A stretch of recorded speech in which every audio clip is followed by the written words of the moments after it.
তুমি কি বানিয়েছো? পরিবেশ বান্ধব গ্রাম, সেটা কেমন?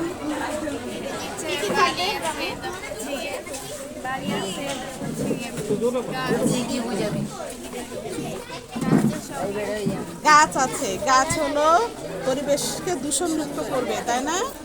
আর আমরা ঘর ব্যবহার করেছি, তাই তো? ঘরে আমরা ইট ব্যবহার করি নাই নাকি? ইট পরিবেশ দূষণ করে, যে জন্য ইট ছাড়া ঘর বানিয়েছি। হ্যাঁ, আচ্ছা আচ্ছা, খুব সুন্দর। তুমি কি বানিয়েছো?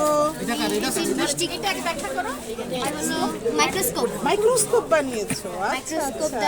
মাইক্রোস্কোপের কাজ কি? মাইক্রোস্কোপ দ্বারা আমরা জীবাণু পরীক্ষণ করতে পারি, আমরা ছোট জিনিস বড় করে দেখতে পারি। ছোট জিনিস বড় করে দেখতে পারি।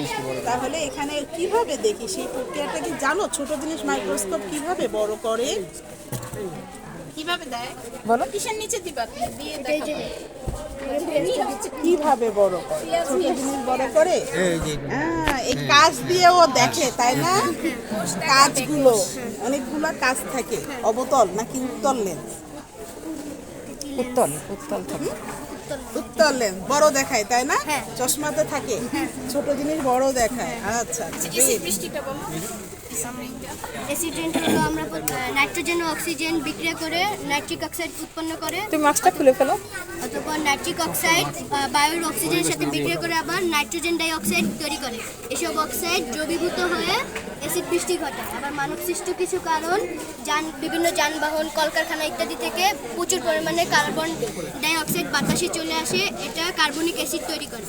আবার বিভিন্ন কলকারখানা, ইটভাটা ইত্যাদি থেকে সালফার ও নাইট্রোজেন তৈরি করে। এইসব অক্সাইড দ্রবীভূত হয়ে আবার অ্যাসিড বৃষ্টি তৈরি করে। এটা আমাদের দেশে না, অন্যান্য উন্নত দেশে অ্যাসিড বৃষ্টি হয়।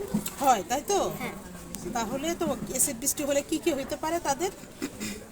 অ্যাসিড বৃষ্টি হলে উদ্ভিদের ক্ষতি হতে পারে, গাছ পুড়ে যাবে, আমাদের শরীরে লাগলে আমাদের শরীর পুড়ে যেতে পারে, যাবে, তাই না? ওই এলাকার পরিবেশ নষ্ট হয়ে যাবে। আচ্ছা আচ্ছা, তাহলে অ্যাসিড বৃষ্টি কিভাবে হয় আমরা জানলাম, তাই তো? অ্যাসিড বৃষ্টি না হয় এজন্য আমরা কি করতে পারি?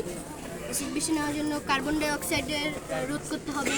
তারপর নাইট্রোজেন অক্সাইড যত পারি তত কম ব্যবহার করতে হবে। সালফারিক অক্সাইড যত পারি কম। ক্লাসে পড়ি 6 এর ফার্স্ট, 6 এর ফার্স্ট। ভেরি ভেরি, এটা হলো 5